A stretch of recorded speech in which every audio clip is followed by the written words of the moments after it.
আমি অনেক দারিদ্র ফ্যামিলির একটা মেয়ে। আমার টাকা পয়সা নাই বলে আমাকে কেউ বিয়ে করে না।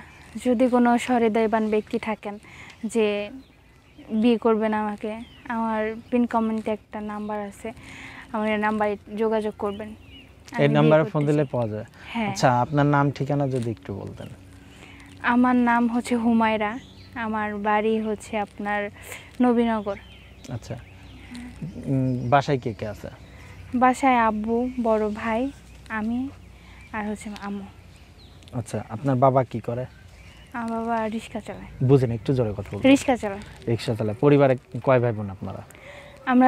আমার বড় ভাই আর আমি। বড় ভাই কি করে? বড় ভাই বেকার, কিছু করে না। আর আপনি? আমি পড়াশোনা শেষ করে হচ্ছে জব করতেছি। কিসে জব করেন? গার্মেন্টসে জব করতেছি। গার্মেন্টসে। হ্যাঁ। পড়াশোনা কত দূর করছেন? পড়াশোনা করছি আপনার হচ্ছে ইন্টার সেকেন্ড ইয়ার পর্যন্ত। মানে আর কন্টিনিউ করেন নাই কেন? আর কন্টিনিউ করা হয় না আসলে।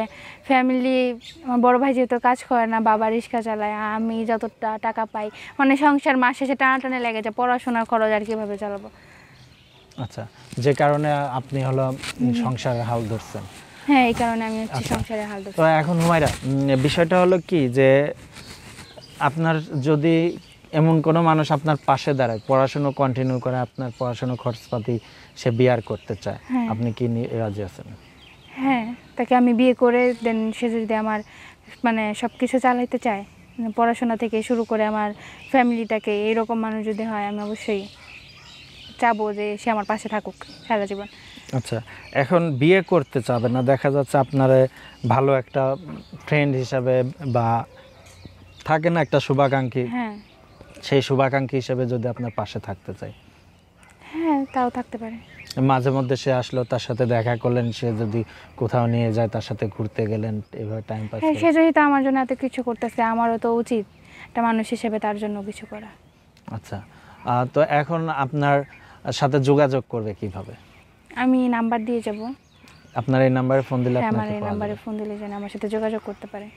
আচ্ছা, কিরকম আপনার সঙ্গী হিসাবে কিরকম মানুষ খোঁজেন আপনি? যেমনই হোক, সে আমার পাশে থাকবে সারা জীবন, আমাকে দেখবে। আর আমার অনেক ইচ্ছা যে আমি লেখাপড়া করব, তো সে আমার লেখাপড়ার খরচটা চালাবে, এতটুকুই।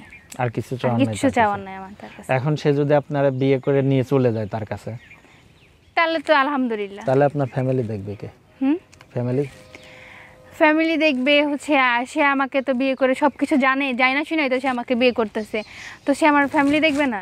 ফ্যামিলি তো দেখতেই হবে। সে আমাকে বিয়ে করে নিয়ে গেলো, আমি তার সব কিছু করলাম, দেন হচ্ছে যে তার বিনিময়ে সে আমার বাবা তো রিক্সা চালাই, আর আমার বড় ভাইয়ের যদি একটা কাজটা খুঁজে দেয় তাহলে হচ্ছে।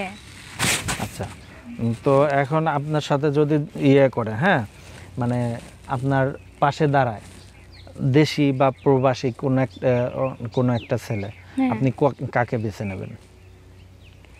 সেটা যেই হোক, দেশি হোক বা বিদেশি হোক, এটা আমার কাছে ম্যাটার করে না। কোনটা ম্যাটার করে আপনার কাছে? ম্যাটার করে ওই যে আমাকে যে মানে বুঝা শুই না দায়িত্ব নিয়ে যাবে পাশে, তাই এরকম। আচ্ছা, কেমন ছেলে পছন্দ হয় আপনার? সে মানুষটা কিরকম হবে? আমি ভাই গরিব মানুষ, আমার আর এই পছন্দ আর অপছন্দের কি আছে। তারপরে একটা মেয়ের স্বপ্ন থাকে না? স্বপ্নগুলো আসলে মাটির নিচে ধামাচাপা পড়ে গেছে আর কি। ওই স্বপ্নটা আর কি স্বপ্নই রয়ে গেছে। ওইটার মানে আমার কাছে মনে হয় না যে ওইটার বলে লাভ আছে, কারণ আমি খুব মেধাবী, আমি নিজেই বলবো আমি খুব মেধাবী একটা স্টুডেন্ট ছিলাম।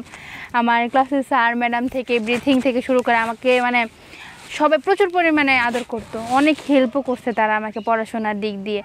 তো সেক্ষেত্রে বলতে গেলে আমি অনেক লাকি একটা মেয়ে ছিলাম যে আমার সবাই খুব সাপোর্ট করতো, বাট তারপরেও আমি দিন শেষে পড়াশোনাটাকে কন্টিনিউ করতে পারলাম না। তো ওই কষ্টে দুঃখে মানে সব কিছু মিলে আমার ওই স্বপ্নটা আসলে মাটির নিচে চাপা পড়ে গেছে। এখন যদি বিবাহিত বা অবিবাহিত কোনো একটা ছেলে, কোন ছেলের পছন্দ বেছে নেবেন আপনি? বিবাহিতও হতে পারে, অবিবাহিতও হতে পারে, তাদের তো আমাকে পছন্দ হতে হবে। এখন তার মধ্যে দেখেন যে বিবাহিত একটা ছেলে যদি বিয়ে করে, তাহলে কি আপনি আমি রাজি? রাজি, কারণ বিবাহিত ছেলেরা বউর প্রতি একটু কেয়ারিং বেশি থাকে, যত্নবান থাকে। তাই? হ্যাঁ। আর অবিবাহিতরা করে না, তাহলে আমরা কই যাব? অবিবাহিতরা হচ্ছে আর কেউ এটা বুঝে না, আর তাতে বুঝতেও তো অনেকটা সময় লাগবে। বুঝায় নেবেন। বুঝায় নেওয়ার মতো মেন্টালিটি ওইটা আমার আসলে নাই। কারণ হচ্ছে কি, ছোটোবেলা থেকে আমি কি আর জিনিসটা বুঝি নাই। আমি যেহেতু বাবা রিক্সা চালায়, বড় ভাই বেকার, ওই টানাটানি সংসার দেখতে দেখতে আসলে ছোটোবেলা থেকে বড় হওয়া, তো ওইভাবে করে আর হবে না আর কি। ওই আনম্যারিড একটা ছেলে এত কিছু আসলে গুছায় নিয়ে মানে বিবাহিত ছেলেদের সব গুছানোই থাকে। হ্যাঁ, কারণ তারা তো বুঝে একটা মেয়েকে কিভাবে হ্যান্ডেল করতে হয়, কিভাবে দায়িত্ব নিতে হয়, তাদের নতুন করে আর কি বোঝানোর কিছু থাকে না। এখন আপনি তো একটা অবিবাহিত মেয়ে, আপনি কেন বিবাহিত ছেলে ব্যস্ত চাচ্ছেন? ওই যে বললাম তারা অনেক বউ ভক্ত হয়, বউ কেয়ারিং হয়, এই কারণে আর কি। আচ্ছা আচ্ছা। তো দর্শক, আপনার দেশের বাড়ি কোথায় যেন? আমার দেশের বাড়ি হচ্ছে নবীনগর। নবীনগরে, যাক ভালো। তো আমরা অনুষ্ঠানের শেষের দিকে দর্শকদের কিছু বলার আছে? দর্শকদের উদ্দেশ্যে একটা কথাই বলবো যে আমি আমার নাম্বার দিয়ে দিতেছি। আমি অনেক দরিদ্র একটা মেয়ে, আমার ফ্যামিলির সব কিছুই তো আপনাদের বললাম যে আমার বাবা রিক্সা চালায়, টানাটানি সংসার। তো কোনো সহৃদয়বান ব্যক্তি যদি থাকেন যে আমার পাশে দাঁড়াবেন, হেল্প করবেন, ওই হুমায়রা মেয়েটাকে বড় একটা পজিশনে ভালো একটা লেখাপড়া করায়, বড় একটা জব করায়, মানে তার পাশে থাকবেন এক কথায় বলতে, তাহলে আমার নাম